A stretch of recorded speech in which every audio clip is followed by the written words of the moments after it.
So next we'll see the derivation of flexure formula for pure bending. So pure bending is the case when there is no shear force, right? So pure bending is the case when they will not consider the shear force, only bending moment will be there. So consider the beam section before bending as shown below. So this is the beam. First consider this is the beam. I am applying a load W and it gets deflected. So this is the bending curve. The curve we are getting, this is the bending curve, right? Next, consider the beam section before bending as shown below. So this is the beam, okay? This is the neutral axis, and I have considered a section AB and CD.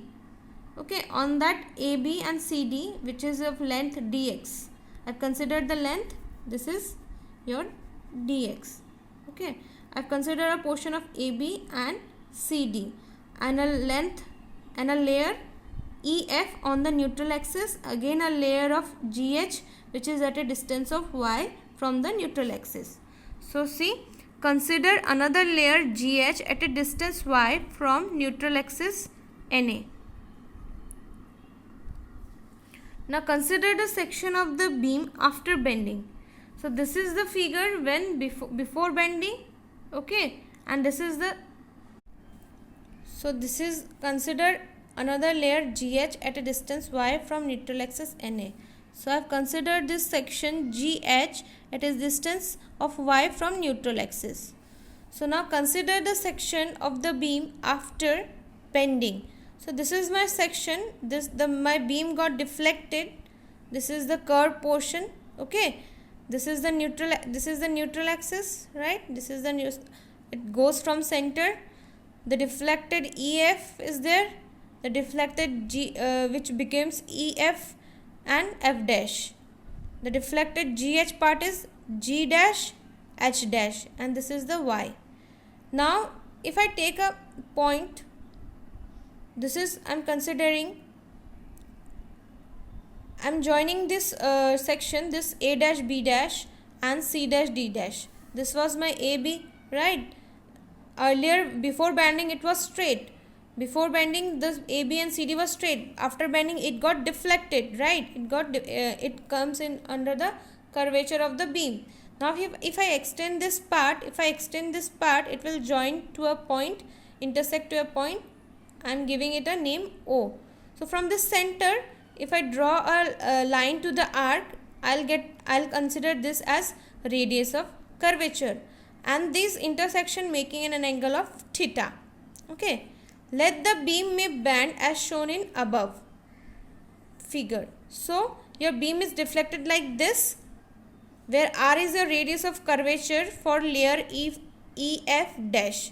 So for this E dash F dash, we have a radius of curvature of R. Okay. Then Y is the distance from neutral axis up to layer G dash H dash. So this is your distance. This Y is your distance. This is the distance from neutral axis to of this layer. Now there is a theta angle subtended by arc at the center. So this is the theta which is subtending in an angle to this arc. Now therefore strain in layer GH due to bending. So what is the strain generated on layer GH? If we consider this part, what is the strain generated on this layer GH? See, the shape has changes. Before the loading shape was like this, and after the loading the shape was like this. So there is a change in length, right? Change in shape. So when there will be change in shape, there will be a strain. So the strain in layer GH due to bending will be your strain. We know change in length, strain is change in length by your original length. So change in length is, new length is your G dash H dash minus GH will give you your change in length, and the original length was GH, right? Now see, if you see this figure closely, your EF and GH is similar, right? this is the distance of the layer on the neutral axis, this is the distance of the layer below the neutral axis at a distance y. So both these are equal. So if I consider this part, I can replace GH here with EF, right? G dash H dash minus EF by EF. Let give this equation as equation number 1. Now therefore length of arc E dash F dash or EF is given by EF is equals to EF is equals to E dash F dash. Why? Since at the neutral axis the length of R remains same before and after loading. So your EF is nothing but E dash F dash. At the neutral axis, as we have gone through the assumptions, that at neutral axis there will be no bending, so there will be no change in length, so the both length will be equal. And how will you calculate the length? What will be the length of EF? Length of EF will be your this R into theta.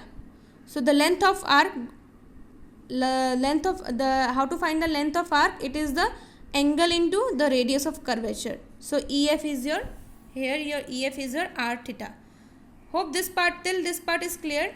We have considered a beam, right? We have considered a beam AB. On that AB, we have considered a beam. Here we have taken a section of AB and CD. Before bending, we have considered two layers EF and GH. GH is at a distance of y from the neutral axis. Okay. Then this is the figure after bending. Okay. Now we have seen change in a layer GH due to bending. So there will be a change in shape. So there will be a strain. So if we see the formula, change in length by original length, this is will be the formula. GH will be remain same as EF, because both are of same length. So we have replaced here by EF. Now EF is equals to both EF is equals to E dash and F dash. Okay, E dash and F dash. Why we are taking why this point is important? Because what will be the length of E dash F dash? That will be the length of EF. So the length of E dash F dash is your R into theta. The length of arc is find out by radius of curvature into theta and subtended by that arc. So this is the arc, this is the radius, and this is the theta. So the R into theta will give you the length of this arc. So the length of E dash and F dash is R theta. So that will be the same length for EF R theta. So let's see. Similarly, length of arc G dash H dash is given by your G dash H dash R plus Y into theta. Now see this figure closely. The length of EF was your R into theta. Now if we see, since E dash and F dash, G dash and H dash are on the same arc of this triangle. You can say a triangle. This is making the same arc. So now the radius will be R plus Y into theta. So the length of this arc G dash H dash will be R plus Y into theta. As similar, length of E dash F dash was R into theta, and similarly the length of G dash F dash will be R plus Y into theta. So this is my length. Length of G dash H dash is R plus Y theta. Just simplify it, R theta plus Y theta. Okay. Now from equation 1, what was our equation 1? Our equation 1 was E equals to G dash H dash minus EF by EF. So put this value in equation 1. If I place this value, so before that let's see what is the change in length. Change in length is it was G dash H dash minus EF. Change in length was your G dash above part, G dash H dash minus EF. So that is I am showing here G dash H dash minus EF. So this G dash H dash is R theta plus Y theta minus EF is your R theta. So R theta will cancel out, will get Y theta. So our change in length is Y theta. Now from equation 1, which says that change in length by original length. So change in length is my y theta, original length is r theta. Theta will get cancelled. Theta will get cancelled. So we will get E equals to y by r. And as we know from Hooke's law, stress is directly proportional to your strain, and this directly proportional to is replaced by your equals to Young's modulus. And if I write a formula for strain, which is given by stress by Young's modulus, so I can replace this E by your sigma by E, right? So if I replace this E value here by sigma by E, so I'll get this formula. Sigma by E equals to y by r. So place this in a box and let give this one as equation number 3. So therefore from equation number 3, which is this one, bending stress acting on the layer is given by, so this is your sigma b is nothing but your bending stress. So I can place this y here. So the equation of bending stress is Ey by r. Let's give this as equation number 4.